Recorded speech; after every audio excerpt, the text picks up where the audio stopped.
pernah direncanakan oleh suami istri di masa lalu, dituliskan di dalam kitab yang sangat populer. Persoalannya, begitu ibunya mengandung, istrinya mengandung, lahir anaknya usia 2 tahun, maaf, mereka punya rencana, anak ini insya Allah kita akan didik jadi lebih baik, keluarga kita lebih baik, anak ini akan jadi ulama. Qadarullah usia 2 tahun ayahnya meninggal.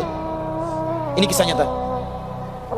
Ibunya ingat, saya tetap pertahankan untuk berubah jadi lebih baik, walaupun ayah tidak ada, saya single parent, saya rawat anak ini sebaik-baiknya.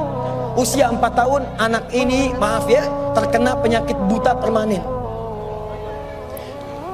Hijrah tidak akan sepi dengan ujian. Suami meninggal, single parent, anaknya kemudian buta permanen. Apa yang dilakukan oleh ibunya? Ibunya tetap berpedoman, Allah pasti akan berikan yang terbaik.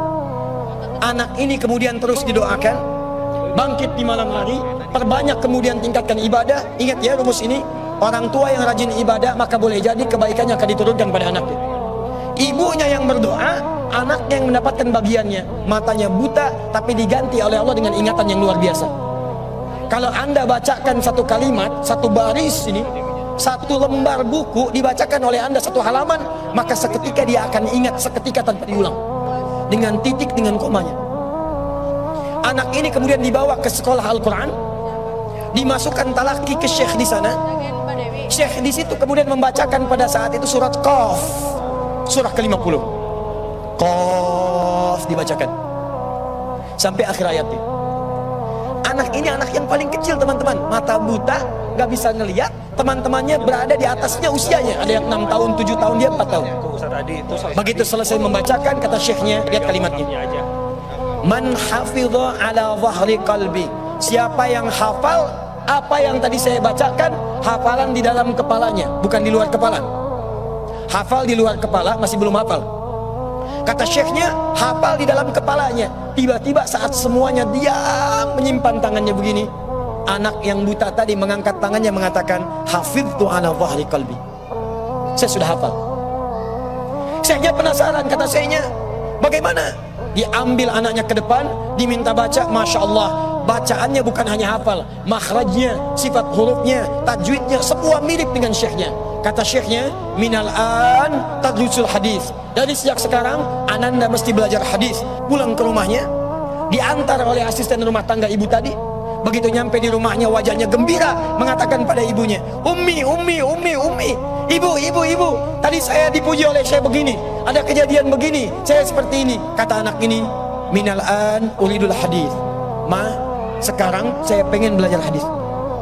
Kata ibunya, ya bunayya iktafi bil Quran, anakku sayang, kamu punya keterbatasan, supaya kamu nggak capek sekarang Quran dulu, baru setelah itu hadis. Kata anaknya, lah, dia percaya pada gurunya, dia percaya pada keyakinannya, dia katakan, ma, saya pengen belajar hadis. Dia tinggalkan ibunya sambil meraba jalan begini ke kamarnya. Perhatikan baik-baik, begitu ibunya melihat, ingat kemudian dengan suaminya, ingat tentang rencana mereka, ingat tentang mereka punya rencana masuk surga bersama-sama. Teman-teman, ibunya langsung masuk ke dalam kamar, dia bentangkan sajadahnya di mihrabnya, dia salat 2 rakaat, dia bermohon kepada Allah. Saat sujud itulah dia tumpahkan segala keinginannya. Perhatikan kalimatnya. Rahasianya ada di Quran surah ke-17 ayat 110 sampai dengan 111, paling kanan sebelah atas.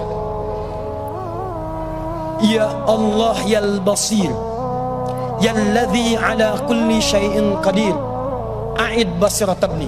Saya mau akhiri. Ketika tumpah air matanya, dia katakan, ya Allah yang maha melihat, mohon kembalikan penglihatan anak saya. Yal basir, yalladzi ala kulli syai'in qadir, a'id basirat ibni. Begitu mengatakan kalimat itu, capek ketiduran. Kemudian pada saat itulah anaknya sedang mengulang surat Qaf di kamarnya. Begitu ibunya mengatakan ya basir, anaknya sampai pada ayat ke-22. Laqad kunta fi ghaflatin min hadza fakashafna 'anka ghita'aka wa basaruka al-yawma hadid. Ibunya menyebut ya basir, anaknya sampai di ayat wa basaruka al-yawma hadid. Dulu pandanganmu tertutup, sekarang kami akan buka, kamu akan melihat setelah ini dengan setajam-tajamnya. Ayat ini sebetulnya kemuliaan akhirat, tapi diturunkan mendapatkan kemuliaan dunia. Tiba-tiba setelah baca ayat ini, ibunya berdoa, bersamaan kalimatnya, tiba-tiba terbuka pandangannya. anak ini bisa melihat kembali. Saking kagetnya dia lompat, dia kejar ibunya. Ummi laqad ra'ait. Ma, saya bisa lihat lagi. Ma, saya bisa lihat lagi. Ibunya kaget kemudian terbangun. Dia peluk anaknya, dia katakan, "Nah, mungkin kamu melihat bukan dengan hatimu. Kamu melihat bukan dengan matamu. Rubbama ra'aita biqalbik laisa bi'aini." Mungkin bukan matamu tapi hatimu. Kata anaknya, "Ma, saya melihat dengan mata saya. Ini mama pakai baju ini. Di sekitar kita ada benda-benda ini." Allahu Akbar. Ibunya kemudian yakin anak itu bisa melihat. Dipeluklah anaknya.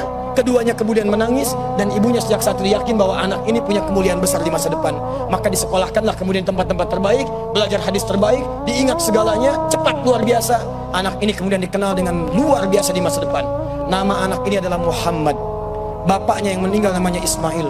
Kakeknya namanya Ibrahim. Kakek buyutnya Al-Mughirah, eyang buyutnya Al-Bardizbah. Tinggal di kecamatan Ju'fah, di Kabupaten Bukhara, Provinsi Khorasan, negara Uzbekistan sekarang. Kelak di kemudian hari, dia dikenal dengan nama daerahnya Bukhara, dengan Al-Bukhari. Itulah kisah Imam Al-Bukhari.